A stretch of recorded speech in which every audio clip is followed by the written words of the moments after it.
Hi guys, welcome back to Diggys World. What up, what up, what up? I know it's been a while since you've seen us in front of the camera talking to you, giving you a personal one-on-one. I personally think that we need to do more of these. How you feel? I agree. Because sometimes you just see us like going. And yes, our life is like that, but we need to connect more, you know what I'm saying? So, hey Diggy. Hi. I know that the last video you guys we dropped was about Lion King and Diggy actually auditioning for Lion King. So we actually wanted to come to you guys and tell you about our experience a little bit and tell you if he got it or not. Anybody want to tell the viewers if he got it or not? I will. Did you get it or not? No. Okay. Now tell us about your experience. So tell the viewers, did you get Lion King? No. Are you upset about that? No. Or so how you feeling about not getting the part? Well, I don't really feel that bummed out. I just feel like because all these auditions that we do, we don't get the part. We don't get the part for each audition. I might got like 5 auditions that I did, like 5. I mean, not 5 auditions, like 5 auditions that I got. But the thing is that you mean you might have gotten 5 like actual parts, right? Yeah. Yeah, you might have done 100 auditions, but you only got 5 work experiences or something like that. The thing is, it's not about getting the audition. It's about the experience. You mean it's not about getting the job? It's about the experience, right? Yeah, Then you're a little confused. I get what you're trying to say. Wait. It's about getting the job, right? So it's the experience of actually auditioning for something so great, right? That's what you mean? Yeah. I know it's a little hard to explain. Yeah, I mean, it's not hard. It's just that I don't get how that's different. The job and audition, because it's an audition. Because I think that you mean you don't mind not getting the job, but you like that you had the opportunity to audition. Yeah. You know what I'm saying? So if you can't get the job without auditioning. So that's what I mean. That's what I think you're trying to explain. I made it there. Yeah, you made it there. Exactly. That's what you're trying to explain. The experience was great, I think, for Kaden, right? Am I right or wrong? You're right. You right? Yeah. So tell the viewers what you got out of the experience. Well, in the experience, I met all these other kids who had like great voices. Well, I saw that everybody was struggling, and they put their heads down and stuff, and like they're like trying to practice, and then I was just being a normal kid, just playing on my Nintendo Switch, because if you guys are an actor and you go to an audition that's really big, like Lion King on Broadway, while you're at the audition, don't struggle and try to practice and rub your head. Just be like a normal kid and then just wait or play some video games. What do you think you'll do differently next time to maybe try to get the part, if there's a next time? Next time they said that have more energy. At first we didn't have that much energy because we thought that you had to sing, not dance. But they really wanted me to have energy, so next time I'll have a lot of energy. Okay. Nice. Yeah, because they made me go to the court and run back up really fast, and they made me jump when they got there. Why did they make you do that? So I can have more energy because I was stiff. Got it. So that was just to sing the part. Yeah. So see, when it comes to acting, guys, what we learning as parents, it's like a trifecta in a sense. Like you gotta have, you can be a great actor, but you also gotta have energy. You gotta be willing. You gotta know how to dance, sing, especially on Broadway. So I think as parents, Dom and I were talking today, and we were thinking that maybe it's time for us to cut certain activities so we can focus more on acting. Because as of the past year or two, we've been doing piano lessons with Diggy, who's been doing a great job. We're always talking about balancing everything. We've been doing vocal lessons every month. Dance. We're now doing dance. Karate. He's doing karate. So he's doing a numerous of things, which is great.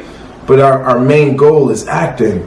And the reason we started doing all those things so we can try to maximize our efforts. Because nowadays you gotta be a triple threat out here. You can't just be an actor. They're gonna be like, okay, you act and what else? it's not like you know, when I was younger, you just seen like the child actors. They didn't really dance. They didn't really play piano. They didn't really sing. Like, they just were actors. But now, because the market is so saturated, like, they want to make sure that you can do multiple things, because if I'm putting you in a role, that role might need you to be able to sing. Like, the movie La La Land. I never knew like the actors in that movie could sing until that, like, and I'm pretty sure that they didn't grow up singing. That's just probably something that they did, you know, in the course of trying to get the role in La La Land. So it's just a give and a take. And what I can say about having an acting kid or an entertaining kid right now is that it's trial and error. We're parents. Like, even like parenting itself is trial and error. Like, nobody has a handbook and that's given it to us that's saying do this or do that. Like, it literally is trial and error. Like, I don't know,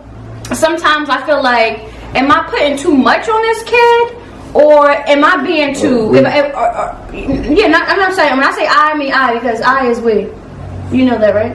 Your soul is connected to my soul. People don't know. Well, they should, because the people don't we're know married, that. and if you don't know, then that's your fault. Anyway, are we putting too much pressure on this kid? Are we doing too much? Are we not putting enough pressure on him? Like why is he not getting the roles? So we don't know. It's trial and error. I had a good talk with his manager yesterday, and I feel like that's how me and Kise started to talk more about like what we need to cut back on a little bit. And we still got some discussion to do, but we know our tunnel vision is acting. All these other dancing, vocal, piano, you know, karate, those are just extracurriculars, so Diggy can be a well-rounded kid. You know what I'm saying? So tunnel vision is acting, because this kid has it, but we have to tweak some things, and I feel like we know what we have to tweak on, but we're constantly running.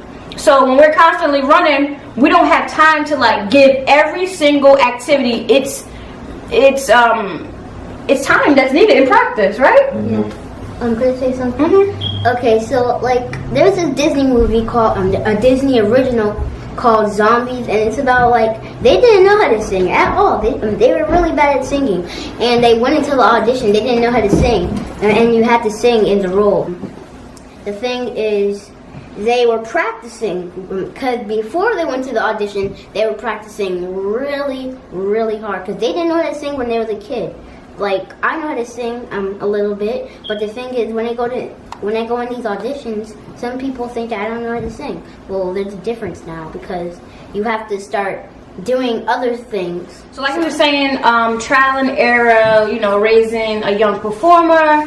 You just don't know. Like I was saying before, like just in parenthood in general, it's all within trial and error. Like, it comes and it goes. You know, some things work and some things don't. And those that work, we'll continue to do. And those that don't, we tried it, didn't work, we're going to move on. And just talking about that, like, today Diggy had a karate tournament, and it didn't go as well as we wanted it to.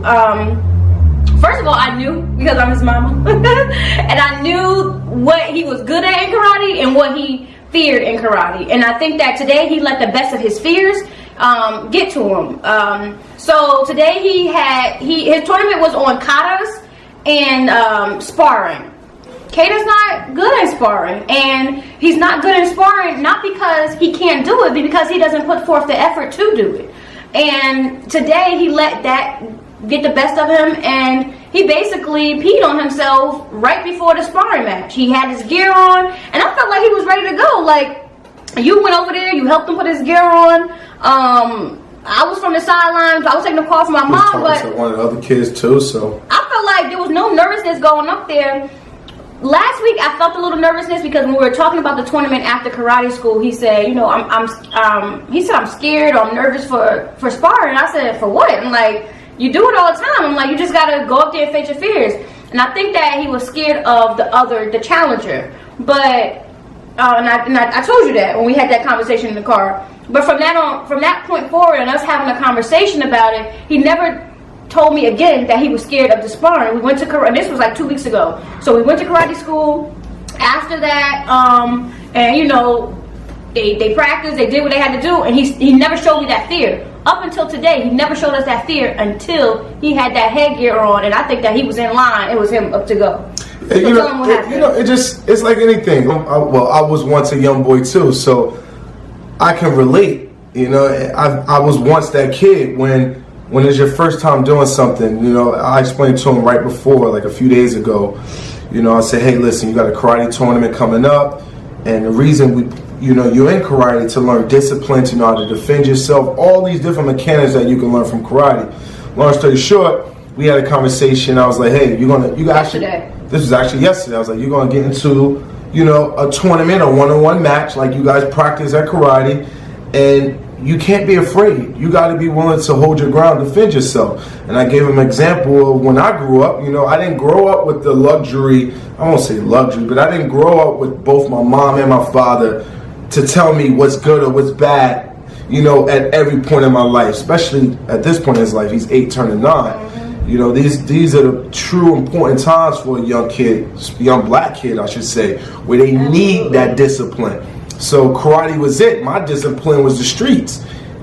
My kid ain't gonna ever be in the streets from while he's under my roof. So I think as a father, what I want to do is put him into those activities so he can face that fear head on. Karate happens to be it. So I said, listen, when I was a kid, I remember getting to my first fight. You know, when we were kids, we got into fights. It was a crowd. They would crowd around you in a circle. It's either you and your opponent in the middle of that ring. You fighting that man until your nose bleed or whatever the case may be. I'm not promoting that to him, but kids need to know this. They need to know how to defend themselves. You know what I mean? And but you were telling him basically how you learn to fight and how he's learned to fight. He's learned to fight the right way, the correct way, the disciplined way. You didn't have those luxuries. That's what you were trying to explain to him. You were saying, listen, I learned to fight in the street. You don't have to do that. Not only that, I was saying that I didn't have my father there at the time saying, this is what you need to do. You know, get out there and fight and face that fear. My father wasn't around during those times. So, you know, trying to compare and contrast how I faced my fear, my first fight on my own, and after, it was more so of facing that fear head on, whether you win or lose, and then how you feel after knowing that I did it. I faced the fear. I had my first fight. And for him to go into karate, I'm like going in with that same mindset. You're going to be afraid. You're a kid. You're 8 years old. You've never been in any physical contact. You're an actor. You do dance, all these other extracurricular, but you never really had any physical contact as far as like football, anything that's physical for a young boy. So I was like, listen, you're gonna go in there. Your opponent is he's either gonna be better than you, or his goal is to win. So you gotta outthink your opponent. And when you get in that ring, you're going to be nervous, but you gotta do it. You gotta face that fear. And today he was ready. He was suited up. I started recording. Next thing you know, he wet himself. And I admit, as a father, you know, I was embarrassed and I was disappointed. I'm sure my wife was. Immediately, I ran to her like, Dom, she on the phone taking care of something with her mom. I'm saying, I need your attention right now. Our son just beat on himself in the middle of the whole arena. And I don't know what to do right now because I'm a little mad.